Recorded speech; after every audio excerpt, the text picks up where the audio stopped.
For the lab this week, it honestly is probably one of the more straightforward ones. You will be making, there's 2 parts. And for both of them, you're going to be making a map and using it in some way.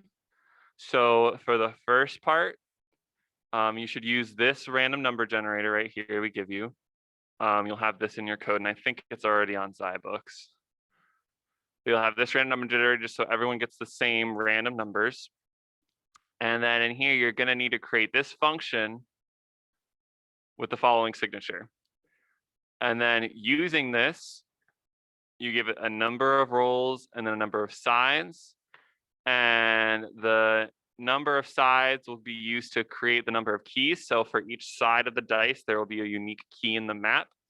And then the number of rolls, you will pick a random number between 1 and a number of sides. And every time a number is rolled, you will add 1 to that value associated with that key on the map. Does that make sense? So like you're counting the number of rolls you get. Some people get really stuck on that concept. So if you're a little confused, we can like draw it out. But basically, if you got a 3-sided dice, maybe 1, 2, 3, and then you got 1,000 rolls, I'm gonna use tally marks just to make it simple for me. But let's say you get like a 2, a random number gives you a 2, then a 1, then a 2, then a 2, then a 2, then a 3, then a 2, 2, 2, 1, 1, 3, 2. I'm not good at random numbers, but you get the idea. So you just be increasing it. So at this point, after 1, 2, 3, 4, 5, 6, 7, 8, 13 rolls, the values for each of these keys would be 3, 8, 2.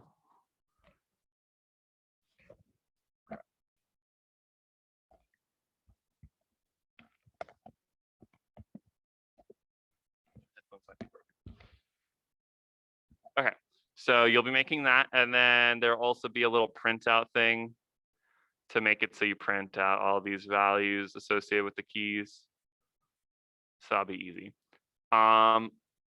This one probably the most simplistic one. It really is just, do you understand how maps work and how we're asking you to use maps? And I found that most people like maps are pretty intuitive. So yeah, approaching uniformity just because randomness, but you're not dealing with the random part. The random part's given to you here. You don't deal with that. You're just making the map. The only part that you'd have to keep track of is making sure that you're using this properly, technically. So if you start noticing a weird distribution, like it doesn't line up to be even, usually that's because like you don't get 1s as often as you want, or you don't get 9s as often as you want. The 2 ends are the big ones. But that one, just mess around with the numbers for a little bit. Okay.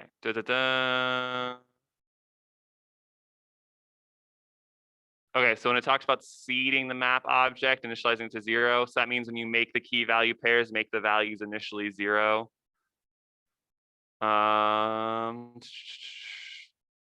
Yeah, so all have a starting value of 0. And then you should, when you make the map, you should do that to begin with, because like let's say it's a 8-sided dice, you only tell you to roll it 2 times. It is impossible for all those sides to be rolled, but even then, during this printing out all of the sides, you need to print out 0s for those, not just not have them. So just initialize everything to 0. For part 2, you're going to be doing some of the stuff we've done before, loading a CSV file. There's going to have state objects, state, per capita income, population, median household income, number of households, and you'll be storing that in a map, and then you're going to have a little option table for it. So this one's the more complicated one, but still a lot of the stuff you've already done, like honestly, reading in the data isn't too crazy. Just now we're storing information in a map specifically. We probably could have used maps in like the Lego set assignment. So it really is that, but just now with maps. We talked about all like the begin and stuff in last lab. If you guys want me to, but not 2 labs ago. When did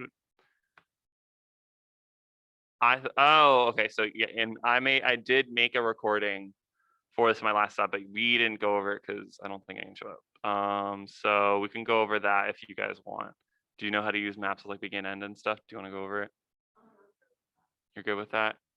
Eric, are you good with that? Because if you are, we can go on to like the like we can just keep moving on. Yeah, I'm good with that. Okay. So not going to go over that, but pretty straightforward map stuff. The hardest part is just part 2, but even then you've done that kind of thing before. Next, we have the study guide. Looks like we're getting into sorting again. So you already kind of covered this in programming 1, but things build off of each other. This will get even bigger in data structures and algorithms, because sorting algorithms is a big concept, but we're continuing it. Why do we sort data? That's all about accessing the information faster. So organized data allows us to do a lot more speedy things with it. We'll, binary searching, you can only do a binary search if it's a sorted set of information. So if it's not sorted, then you can't do that. Linear search, you could do it no matter what. Linear search checks all the elements to begin with, but binary search, since it doesn't check all the elements, has to assume that it's sorted. So things like that. There's definitely more stuff, but searching in general is just to speed up that process. What does he say? Yeah, finding one element, store. So yeah, it's sorting. It's just all about accessing information. What can you sort? You can sort anything that you can give a value to. So if there's any way to give it a numeric value in any sort of way, you can sort it. Now, sometimes there isn't a way to do that, but most things to be given a value, even if it's not relevant. Like elements, you can sort by weight. Almost any physical object you could store by weight. Strings, you have alphabet, there's lexicographical order. So that's based upon basically alphabetical, but with a little bit more with numbers. I don't know. I don't think there's anything that I could come up with that there wasn't a way to sort it. If you'd like to try to think of something, we could discuss it, but just anything. What does it mean to sort in ascending order? So that's just increasing values. So we talked about anything you can give a value to it. So just ascending is increasing, descending is decreasing. So the most basic form of that would be like numbers. So ascending 1, 2, 3, 4, descending 5, 6, 5, 3, 2, 1. Are all sorting algorithms the same? Definitely not. Different sorting algorithms have different methods of getting stuff sorted. Usually they all end up in the same kind of sort, but technically that's not always true. Yeah, definitely tons of different algorithms for that. Why are there so many? Because there's different things you want to optimize for. So there's a specific type of sort called bubble sort, where you just iterate through every element, comparing the 2 next to each other. So like you do I and I plus 1 and see if they're correctly in order. If they're not, you switch it. That's bubble sort. That one has a very high time complexity. It has an n squared time complexity because you have to keep going through all the elements. And if it's completely out of order, then you have to go through it n number of times, n being the number of elements. So that is very time inefficient. However, it is very space efficient. Most of the time that's a trade-off, but that's not always true. But it's all about how efficient they are at doing certain things. So that's why there's a ton of them. There's also, you could make the argument about how easy it is to implement, how easy or hard the skill it takes. So some sorting algorithms are easier to implement than others. And that's very valuable because when you're first learning stuff, you might have a basic one, but you could advance to a more difficult one. Most programming languages that have some sort of sorting capability use the most optimal, just because you don't have to deal with it if it's built in. But if you're implementing it yourself, that's important. True or false, if the data is sorted, any sorting algorithm will be able to tell very quickly. That is definitely false. There are some sorting algorithms that like to take their time. Merge sort, for example. Merge sort basically breaks up the information and it continually breaks it up. And then once it gets to a small enough size, whatever the user determines, it'll sort that small chunk and then slowly merge them back to the sorted things back together. And ideally that has a very low computation time, like it is very efficient. However, with this, it would not be able to tell if it's sorted quickly at all. What is linear or sequential search? That is just if you're given a chunk of information, starting at the first one, going from in reading order, left, right, top, down, just going through each element from beginning to end and looking for the thing. It does not care if it's sorted or not. It just starts with the first one and goes. Binary search, like I said, assumes that it's sorted. And with the assumption that it's sorted, it checks the middle element. And then if what it's looking for is less, or I guess in ascending order, so it checks the middle element definitely, but then if it's in ascending order, it sees if it's, how do I get the order of operation?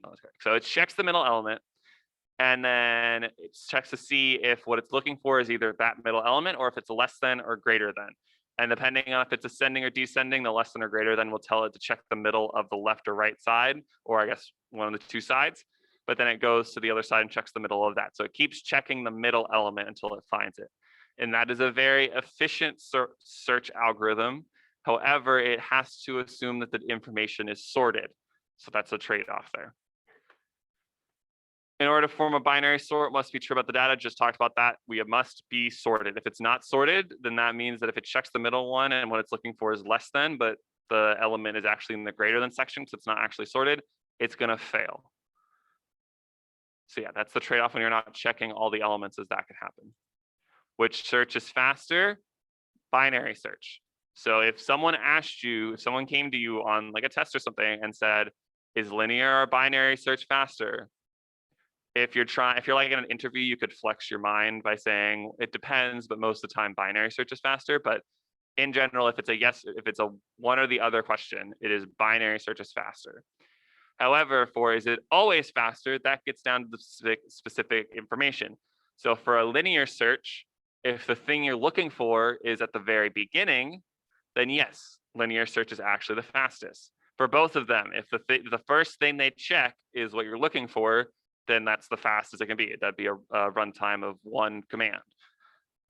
So linear search could be faster if it's at the first element. Actually, if the thing you're looking for is at the first element, is the lowest thing in what you're searching for, linear search is faster in all cases, because binary search, if it had to find something at the very edges, it would have to check the middle, keep checking the middle up until the last thing. So that would be, it's actually, something at the far ends would be one of its worst runtimes. There's other elements like something just to the left or right of the thing in the middle.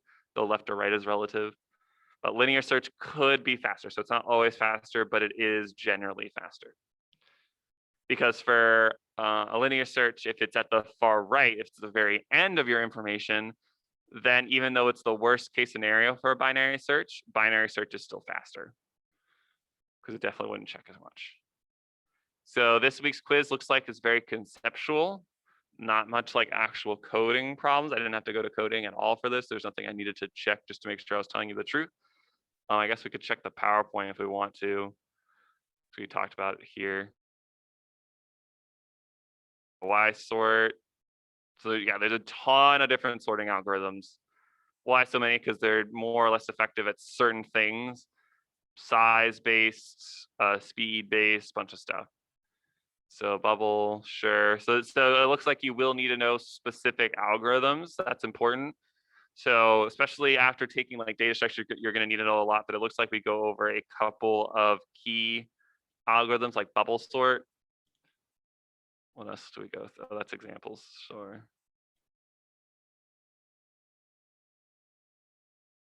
Eyeball sort, yeah, okay, so humans can do this. Okay, yeah, I was about to say that's not a thing.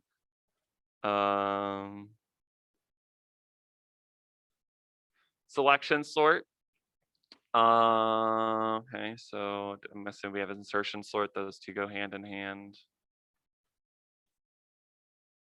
I'll go over them once. Yeah, okay. Insertion sort. I honestly always fucking mix up insertion and selection sort. Like if someone told me right now, like tell you the difference, I couldn't. I can tell you what both of them were, but the name of them in my head gets mixed up. Okay, insertion. Sure. Oh, perfect. Is there not? Okay, fine. We can do that. Usually there's like interactive ones too. Oh, I think it's going, so it's yelling at me. So we're not gonna watch the whole thing. But so this is selection sort. It creates a sorted area. No, sorry. No, yeah, so it's not going to, okay. So selection sort, what it does is it searches through the entire block of information, finds the lowest element, and then puts it into a sorted area. And so in this case, it is checking every element every single time, finding the lowest one, and then putting it there. And then I'm assuming we're gonna go to, okay, so then insertion sort is kind of the opposite. Instead of always putting something, instead of searching all of the data for the lowest element and then putting it at the end of the sorted area, this one takes the first element of the unsorted area and puts it into its correct place in the sorted place. So it searches the sorted information for the right place instead of searching the unsorted data for the right thing to put in. So you see it happening here. It takes longer and longer as it has to check all the elements. But yeah, conceptually for me, I mix up insertion and selection sort. So however you want to memorize that, you can. There you go. Okay, I'm not going into quick sort. He didn't get into that. Merge sort, no. It's not going to do a classic bubble sort.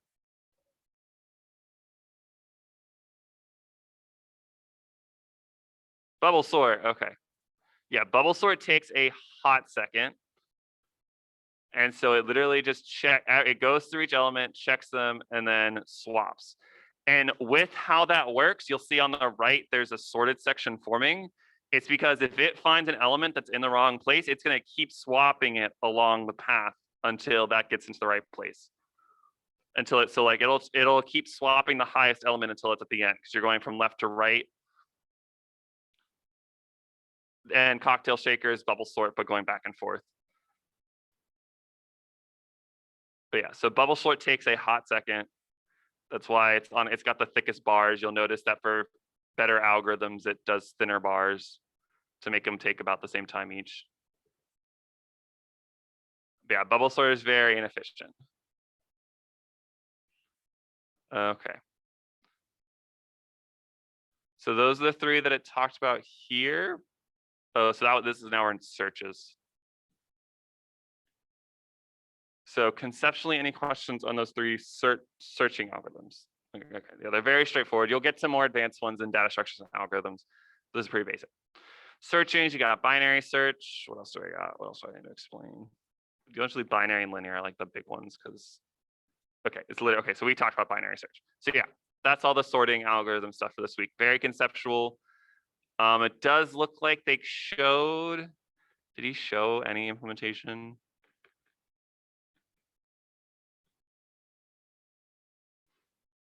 Okay, so they kind of showed some, so maybe like, he wouldn't ask you to like show it on an exam, but definitely since all of his examples were like given a list, show each step in the bubble sort, you should be able to go step by step through each of these sorting algorithms.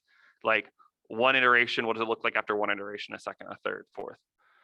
That is a super, I've gotten that question many times, more often in data structures and algorithms, but I could easily see that happening here.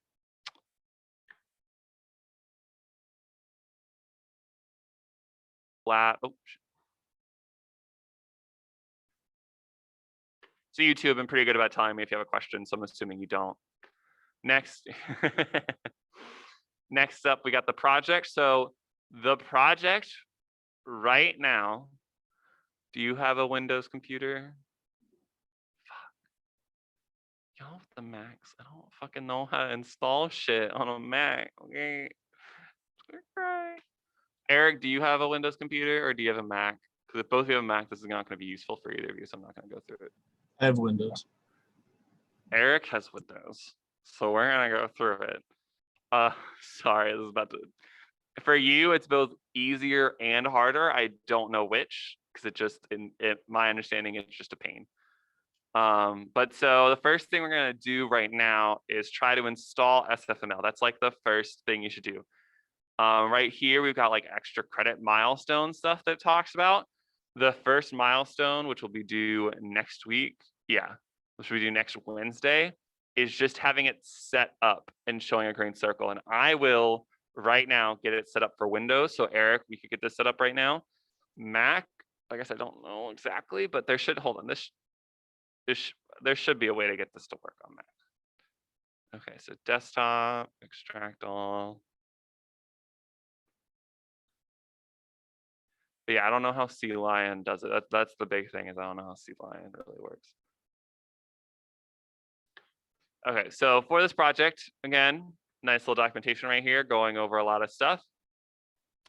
I'm just gonna say now the things you should have for next week besides, so you should have the setup done, so you get that extra credit milestone. That's 5 extra credit points. And I think it's extra credit points specifically on Minesweeper, not just the extra credit section, so it could be even more. But Minesweeper is notorious for people not getting a perfect score on, just because there's no tasks. It is just a Minesweeper, but inside of that, there could be little things that go wrong. And so most of the time, people don't get a perfect score, but it happens. So yeah, have it set up, and then also play Minesweeper. Know how to play Minesweeper. We are implementing Minesweeper. Once this is done, you will have a working version of it. We're not, I know for like programming 1 with Blackjack, the first project you did, it wasn't really Blackjack. Most of the time when you're making stuff, you don't actually implement stuff because it's harder to do. But this one, we are implementing Minesweeper. When I grade your thing, I play Minesweeper, and if I don't run into any bugs, then when I'm trying to do stuff, then you're good. Obviously, I test edge cases just because I gotta test your stuff to make sure it works. But once I test edge cases, I just play, and if it works, then that's good. Let's see, yeah, making Minesweeper. We're going to be using something called the standard fast media library to do all the drawing. So if you're looking at this and being like, how the hell do I get an image to be drawn on the screen? You don't have to actually like write code to draw pixel by pixel. You'll be doing this using this library, and with the library, there's different things to draw images. So you definitely still have to learn some new stuff, but it's not too crazy. Going through all the features of Minesweeper, so we'll cover that next time. Like I said, please know how to play Minesweeper by next time. You will have to generate a window. You'll be reading from a file to tell you the window size and the mine count. That's really not crazy. We had this assignment before where the window size and mine count were constant, not changing based off a file. But this helps the TA grade stuff. But hopefully file.io is not super crazy and is just a text document with 3 rows of information. There's no bad data. That will never be bad, but just consistent for that. So yeah, actually using SFML, you'll really just be using these 4 things: sprite, textures, 2D vectors for positioning, and then the mouse to get clicks and stuff. Texture is basically the actual coloring that you load in. So you'll be loading in a mine texture, and then the sprite is where it renders that texture. You could think about it as like a physical canvas. The canvas itself is the texture, but then when you stretch it out over a wooden frame, that's the sprite. So the sprite is the frame, decides how big it is, but then the canvas is the texture. In a perfect world, the shape of the texture is, in mathematical terms, I think it's similar. There's like similar means it's the same angles and stuff inside, but different dimensions. So yeah, that would be perfect. But if not, then it stretches and stuff. Yeah, and then for 2 vectors, that's just to keep track of positioning. So X and Y coordinates, when we're drawing in a 2-dimensional space, X and Y coordinates are really common. So 2D vector is going to come up a lot, but these are the main things you're going to be using. Tutorials right here, which we'll go over in a second. I'm going to hop over that for now. Here are the different images you'll have to load in. So you got like a mine image, a hidden tile image, a revealed number, flag. You don't know how to play Minesweeper yet, that's fine. But the general idea is that you'd render one image and then you'd render another image over it. And some of these, the ones that don't have a background, the background is actually transparent. So you will have to figure out a way to render multiple on top of each other. It's nothing crazy. It's just rendered at the same position. But you'll be good. Yeah, a bunch of different stuff. Oh, right here, there's a counter for the number of mines remaining. The important part about that is that it's one image for all the digits. And so you're gonna have to break that up, but that's not super hard.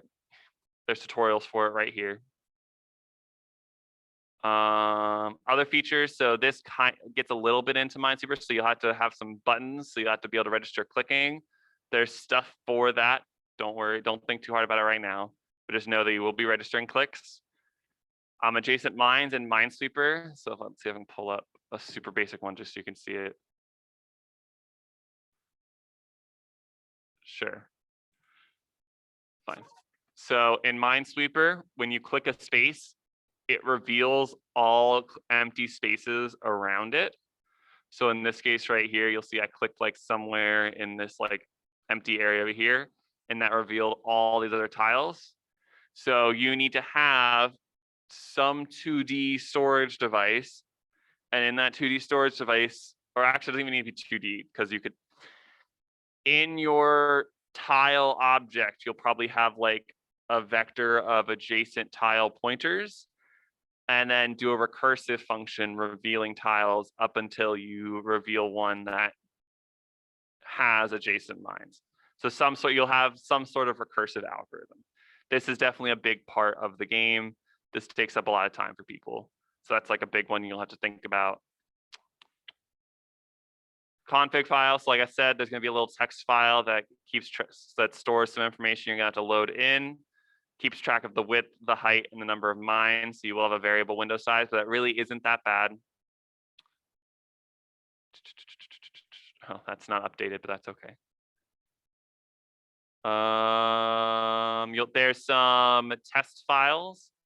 So some test files that'll basically be text, just plain text again. We're not working in binary files, keep it easy. And in these, there'll be a bunch of ones and zeros, and you have to initialize a board where the ones are mines and the zeros are empty spaces. So like this right here. And then the boards will match the dimension of the config file. That's not something you have to check for, it just will. So don't worry about that. The config file is not supposed to be something hard for you guys. It's supposed to be something easy for make the TA's lives easier. General code structure, we'll get into that later. File paths, your file path should be consistent, just like we had last time where we gave you a structure, the structure will be the same here. Except this time we're not making a make file. Having a library with a make file is a big pain. But we will be having like boards and images stuff. And just keep it relative to like use board slash images slash mine.png, stuff like this. So use relative file paths. They'll look kind of like this. Mouse interactions, you'll be using that. We'll cover that next time. Yeah, we can cover that. Yeah, basic one, we can cover that this time. Sure, that's fine. But that'll be like a code thing. Storing resources, you'll probably use like vectors, maps, arrays, bunch of different stuff for storing information.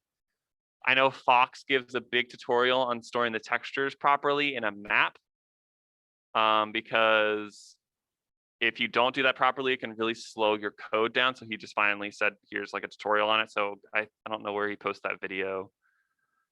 He'll post it on Canvas. SFML documentation, you're definitely gonna have to read through this. Not all of it. Like I said, we're just using some really basic stuff of it.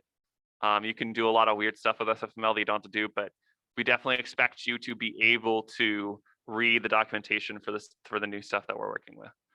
And hell, even right now, I'm gonna go through the documentation to do the setup properly. Some general tips, read documentation, experiment. Don't come to TA saying, would this work? Try it out for yourself first, see if it does or doesn't. We can work together to figure out if it doesn't, but just try stuff.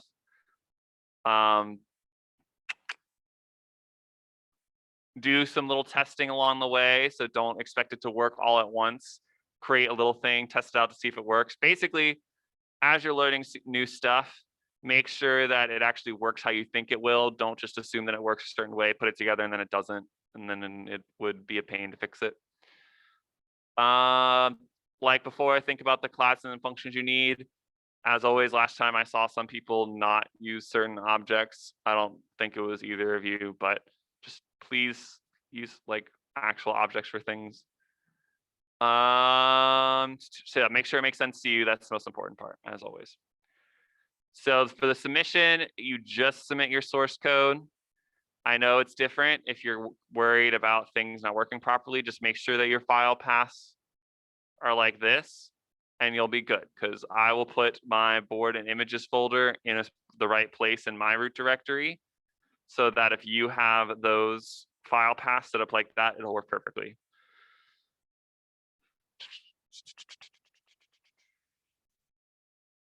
And yeah, only submitting your H and CPP files. That's it. So yeah, in this assignment, like I said, it's just one big thing, but there is a list of features. And for each feature, it's either full, half, or no points.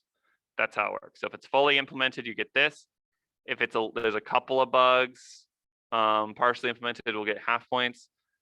And then if we decide that it's not implemented at all or barely implemented, we'll give no points.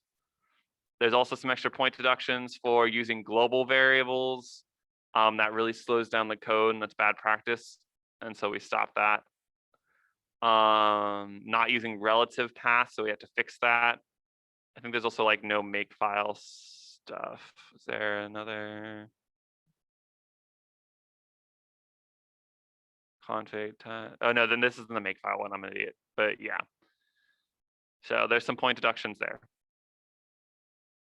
And then here's the whole rubric, just reading it from the config file, revealing tiles, displaying information, displaying tiles, displaying the flags, displaying mines remaining, victory condition, defeat condition, random mine placement, making sure the test buttons work, making sure there's a debug button that overlays the mines over stuff. So that's the general overview of the project. Like, it's a lot. I just wanted to give that initially to make sure you're thinking about it. But like I said, next time, just getting the basic SFML setup working, and then also understanding how Minesweeper works. So playing that is what you should have by next time. And so right here, we're gonna go into the SFML website, SFML tutorial. And so then in here, so I guess it worked. SFML C-line. Why do we hate C-line?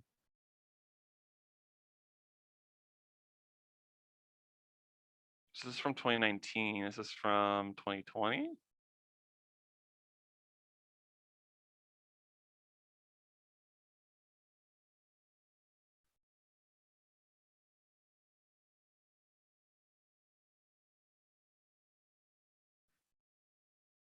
Okay, so yeah, for you, there's something with making a CMake file, I guess.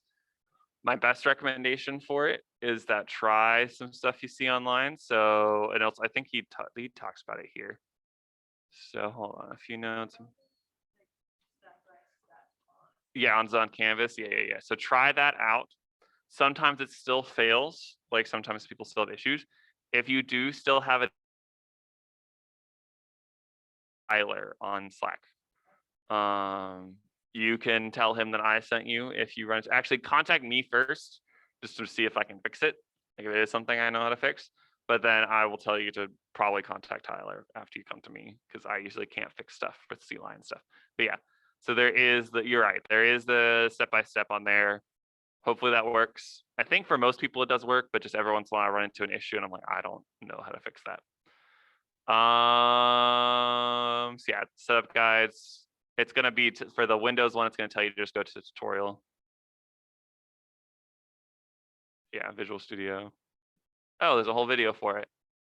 Okay, sure. But we're gonna do it right now for the Windows one, just because I need it too. So Eric, if you would like to follow along with this, we can just get it done right now. And you should try the Mac one right now.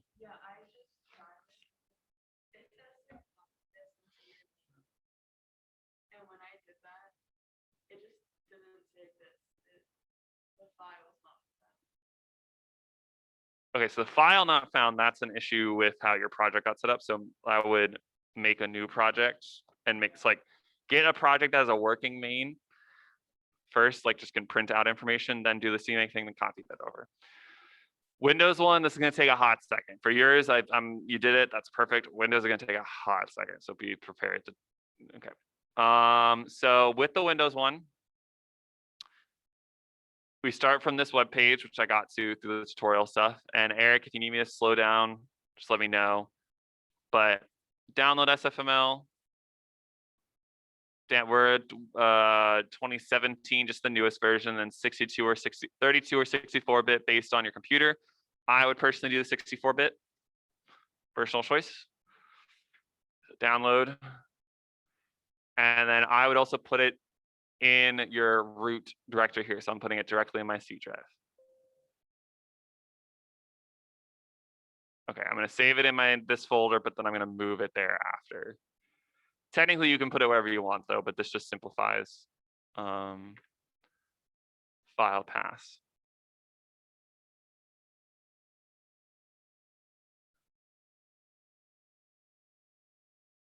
If it will even show it to me.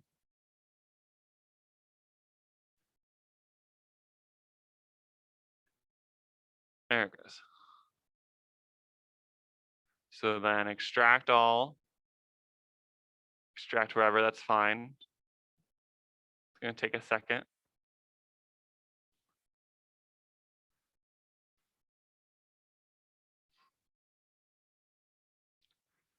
Yeah, with this one, you have to be exact or else it gets mad at you. Though luckily you can tell if it works. I've never had someone who got to the point where you check to see if it works or not. It worked in the check, but then didn't outside of the check. I've never had that happen. That might be a lie, but usually the solution was just to redo it. They fucked up something else along the way. Because yeah, then from here, like I said, I do want to just take it. I'm gonna put it in this directory, but you don't have to do this part specifically. So yeah, put it in there for me, so that saves time. I'm gonna leave that open. So leave wherever you saved it open, but close the rest. And then here, back up to the tutorial. So now we have to be in Visual Studio. Project, empty project. I'm gonna call it Minesweeper. Right there, sure, that's all fine. Create. So then here, make some sort of source file. So add new item. Main.cpp. This is important just because we don't have this, some of the options don't show up properly. Change them here from x86 to x64. This is really if you have issues with 64. So I guess you can do like a thing right now that's just hashtag include IO stream using base std and main cout hello. There we go. So if you can run this, then you know that your 64-bit works. This is the one I'm going to use, but if you can't, so whichever one up there works for you, 64 or 86. And then from that, if you're using 86, then from that download page we were on a second ago, 86 is 32, 64 is 64, though I think it actually works. So 64, I think, works on both. No, because I've had issues with that before. Let's see it. I'm using 64, so this 64 matches up there, but if you need to use 86, then 86 works as well. But once you got this set up, then go to File, Project Setting, a little setting. Hold on. Minesweeper. Oh, project. Minesweeper properties. Okay, so yeah, okay, so you have project up here, Minesweeper properties. So this is where all the magic happens. This is where we're about to take a hot second to have a good time. So make sure you get to here. And I will load up this on the left.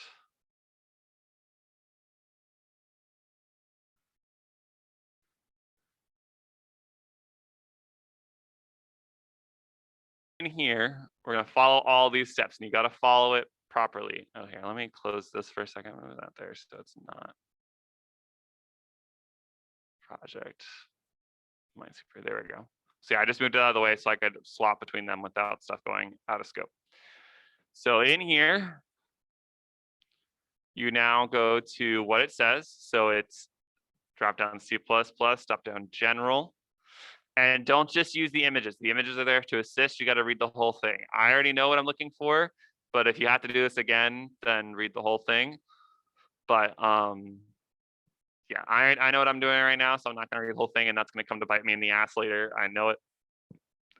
But yeah, empty project. View that. Create a main CP file. Oh, just like I said, create a main. So now we're doing this part, which is the whole thing. In here, all configurations. So make sure it's all configurations on the top right. In general, up here in additional include directories. Edit. We're going to add, actually, I think you can just type it in here. Yeah, you can just type it in here. We're gonna add the include folder, the file path to there. So the include folder, if you go in here and then right click anything and see properties, this will pop up. So there's this SFML thing inside the include folder. You can just right click that and go to properties, and then I'll pull this up. You can just copy and paste this. So I'm copy and pasted it in here, pasted it. So yeah, the include folder. And then down here in linker, general, still all configurations. In the additional library directories right here, same thing. So I'm copy and pasting the same thing, but now instead of include, it's lib. I'll click apply just to make sure it saves it. And just to check that there is a lib folder, yes, there's a lib folder, perfect. So we got lib. And so now we need to do the long, annoying step, which is actually adding all the libraries we want to use. So we go to linker, input, and then in here, we have to add each of these libraries. So this step is going to be a little convoluted. But we do this for, this is actually, I know it says release up there, but I'm going to say put it in all configurations because we're going to have to fuck with it in a second. But yeah, in all configurations, just copy and paste each one of these. And there's technically a ton of things. So there's graphics, window, audio, network, and system. We're just doing graphics, window, and system. And that's actually the three that it talks about up here. Graphics, window, and system. Those are the three we're gonna do. So graphics. And make sure you put a semicolon after it. Check to make sure what you just put is actually what you just tried to put.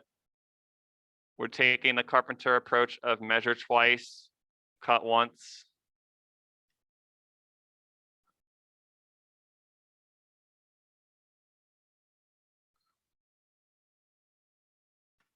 Yeah, so just going to do another quick check, make sure this is in properly. SML libraries, graphics, windows. Cool. I'm going to hit apply.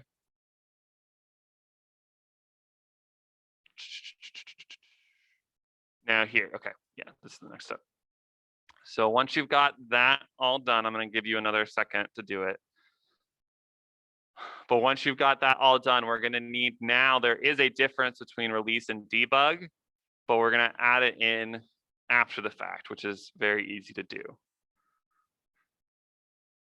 So assuming you would tell me if you need to slow down, I'm going here. So I'm now in debug. So in input before we were in all configurations, we don't need to make any changes to release yet, but now in debug, we need to go in here. I'm just going to click edit to pull it up here just so I don't make a mistake. But in here, you add -D to each of these at the end.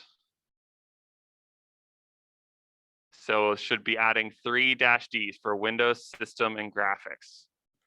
And click OK. So yeah, release, you don't need to make any changes, but debug, you do.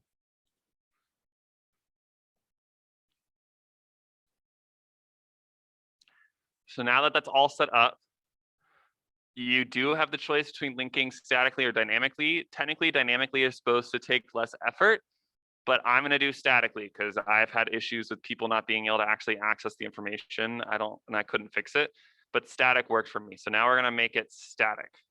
What you do does not matter for your submission because for the environment has SFML set up properly and yours doesn't matter how we did it. So same thing for C-line, even though we're working in different things, as long as you set up SFML properly, the code looks the same, so it's fine. So in here, we're gonna go into C++, preprocessor, and then here, mostly set.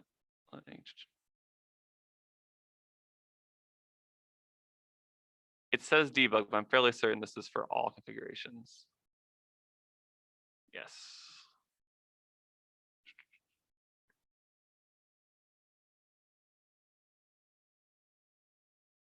Yeah, okay, so I'm gonna say for all configurations, not just debug, put up here in preprocessor directive, SFML _ static, semicolon. So that, click apply, I'm gonna go into edit just to make sure. Sorry, here we can go into debug just to make sure it's set up properly, yep. Release, yes, okay, so that's good. SFML, static, colon, perfect. And so then now, once we've done that, we need to add -s to our stuff. So this is in both debug and release. We're gonna do both individually, and that's in the linker, was it general? Input, in the linker input, now we have to do this. So in debug, in here, we put it before the D. Yeah, it's -s, then -d. So add 3-s's. If you want the lights, just wave your hands crazily for a second, I'm sorry. Okay, and then in release, you gotta do the same thing. Save my changes. -s, -s, dash. Okay, so yeah, add -s for everything. Perfect. And so I'm gonna give you a second to finish up doing that, but make sure it's put into the right before the D for debug, and then there's no D in the release, but still put it there properly.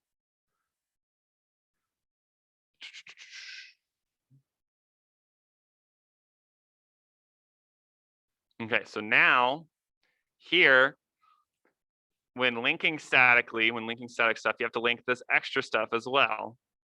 Now, there's actually a lot of repeat. So like right here for graphics and Windows, both of them require system and graphics requires Windows. And WinNM is in Windows and network. So like there's a lot of codependencies, but just go down the list and make sure that if you've already got it, then you don't need it again. And in this case, we're going to do all configurations because save, make sure that it kept it right. Yeah, okay. We're going to do it in all configurations because these don't need -s or a -d. So they don't need the -s or -d. They just need themselves. So in here, we're going to go. I'm not going to do edit. I'm just going to type it right in here. But in here, we're going to copy and paste this.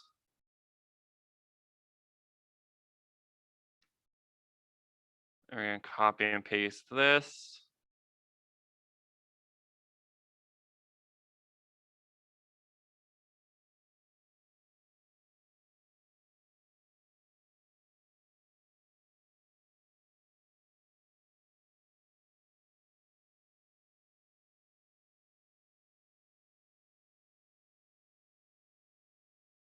We got OpenGL32 or networks. We don't need to look at that. And then here we already have WinNM thing.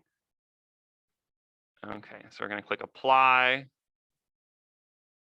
There. Okay, so theoretically, after doing that,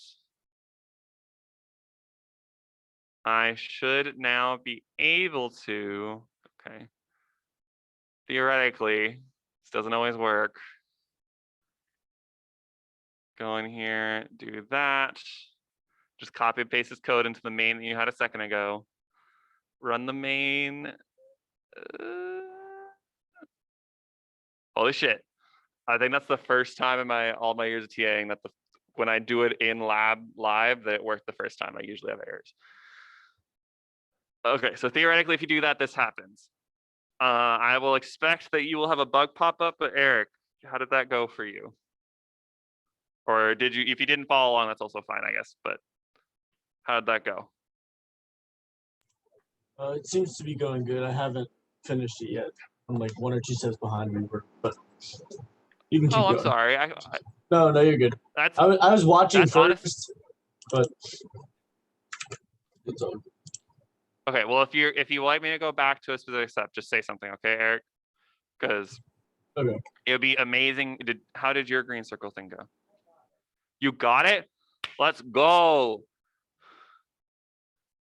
That is literally 5 extra credit points next week. For next week, I will be checking everyone that shows up. There's probably going to be more people that show up. Usually that is the week that I see names that I haven't seen before. Even in person, it was the week that I see people that I'm like, oh, you haven't ever come to lab. Hi, nice to meet you. I'm Steven. But yeah, this green circle is all that you need for next week.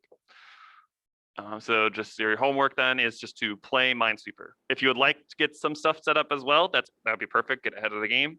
But I know a lot of people come in here. They're like, what the hell is Minesweeper? And I'm like, okay. Do you already know how to play Minesweeper? Okay, so then definitely play Minesweeper. That is literally just become a Minesweeper pro. That is play as much Minesweeper as you can handle. I personally, like, I've done this so long. After I finish grading Minesweeper projects, I just want to like throw up. Like if I see a Minesweeper game,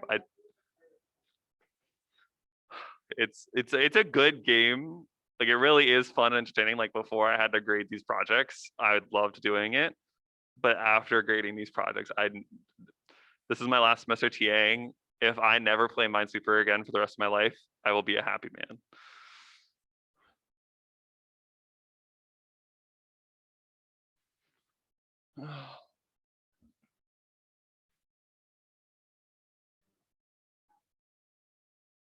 What? Oh, you're playing Minesweeper right now? Okay. So while it's happening, I can kind of walk you through what's going on. We can play Minesweeper together right here. Okay, so this is just a basic one on Google. I think he links one in the document that's more accurate to what.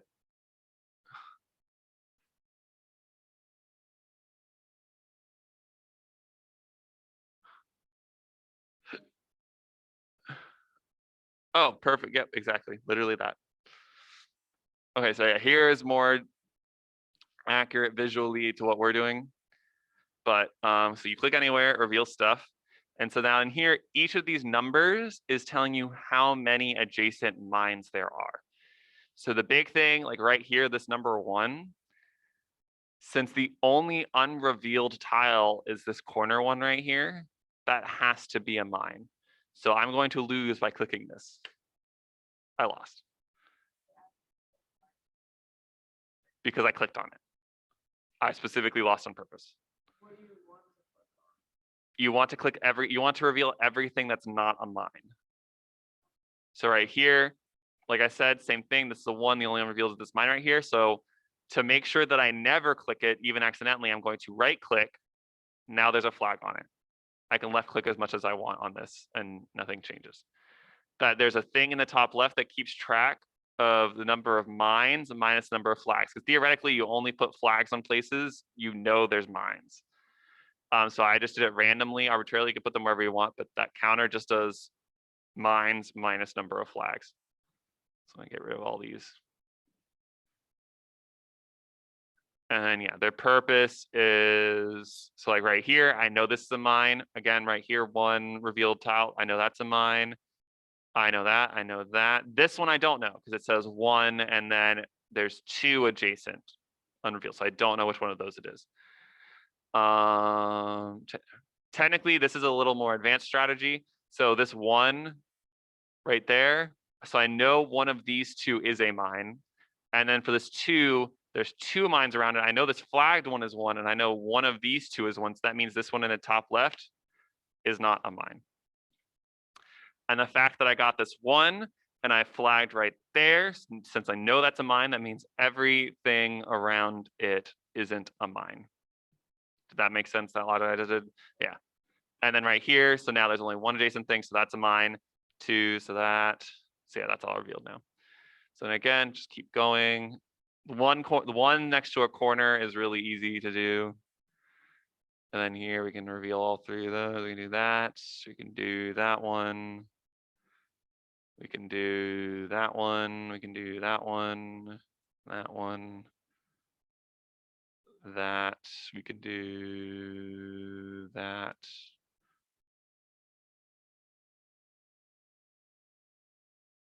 We can do that. Can I get another big space, please? There, okay, so small, but general idea is just you do that. Like you just keep going using the logic of there is one, how many are there adjacent to you? Let me put some flags. What new information do I know now that I put a flag there? What else do I know based off of these other numbers? So theoretically, a way for next time is play two consecutive perfect games of Minesweepers in a row. That would be a great place to start. Because playing one, I could see myself getting it by just randomly clicking around, taking forever, but the second time is a big one. Steven, I got a question for when you're doing the linker input, like additional dependencies, which one should I specifically be adding? So for these right here. Yeah. Okay, so we are doing specifically graphics, Windows, and system. So you should be adding OpenGL32, free type. You already got OpenGL32, so you don't need to add it again. WinMM, GDI, and then you already added WinMM. So it should be four things: OpenGL32, free type, WinMM, GDI32. And then, like I said, those don't have -S or -D, so you can just put those.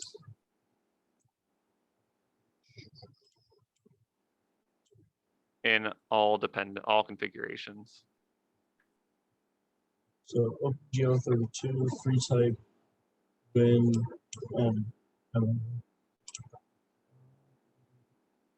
then what was the last one?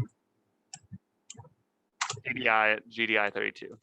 So yeah, OpenGL32, free type, WinMM, GDI32. Okay. Then do I have to do the next step on there? What's the next step? Reprocessor or my good? What? That part. This part? Yeah. Yes. Up here. So up here, the additional dependencies. So you're talking about right here. For this one, just do the three that it lists here. SFML graphics, SFML window, SFML system. And do this in order because now with these three, in the release version, you don't add anything, but then in the debug version, you have to add the -D. Okay, so for you're gonna have to do something different from that as well. So I'm initially adding it in the release version. Add it. So in this part right here, do it in all configurations. This part with SFML graphics, SFML window, and SFML system, do all configurations. Because then in release versus debug, you're only adding a little thing at the end. So you can just manually go in there and change it. So like in here, we can manually, not here. So in release, you can go in here, edit, and then specifically add -s to these. And then in debug, you can specifically add -s and -d. Okay. Okay, so I added the ones in the all configurations, those three. And then now I need to go to release and then add. And that first you need to go to debug and add -d. That happens before the static. Debug and add -d. Yep. How do I do that? So in debug, additional dependencies, you might be able to see it still, but if you can't, I just go to this drop down and then edit. And from here, using the arrows on the right, you can go one by one. And on each of the things, add a -d. So I added -s-d. Don't jump ahead a step and do -s yet, though. Just do -d. And add -d to the three of those. Oh, just to those. Yes, because this is why you do it in order, because you don't add -d to those last ones or -s.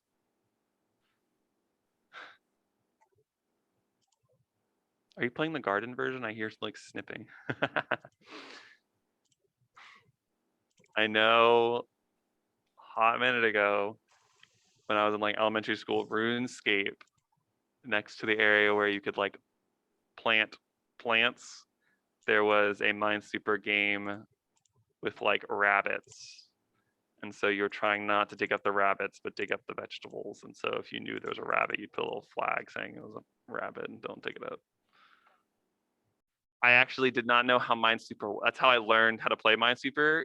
I just like figured out, there was no tutorial on it. I just hopped in and was like, kept digging. And when it told me I did something wrong, I was like, shit, what do I do now?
Yeah, we're done for today.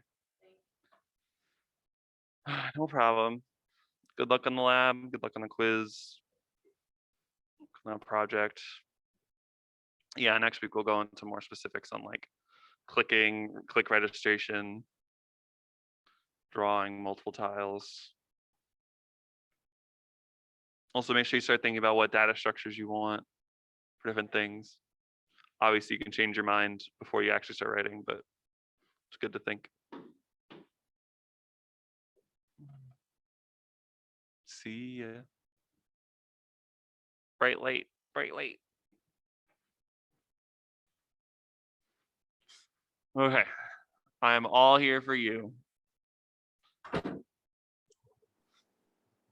had to go back and redo some of it because I forgot to like click apply. Yeah, clicking apply throughout is very important. I'm just gonna stop recording now though.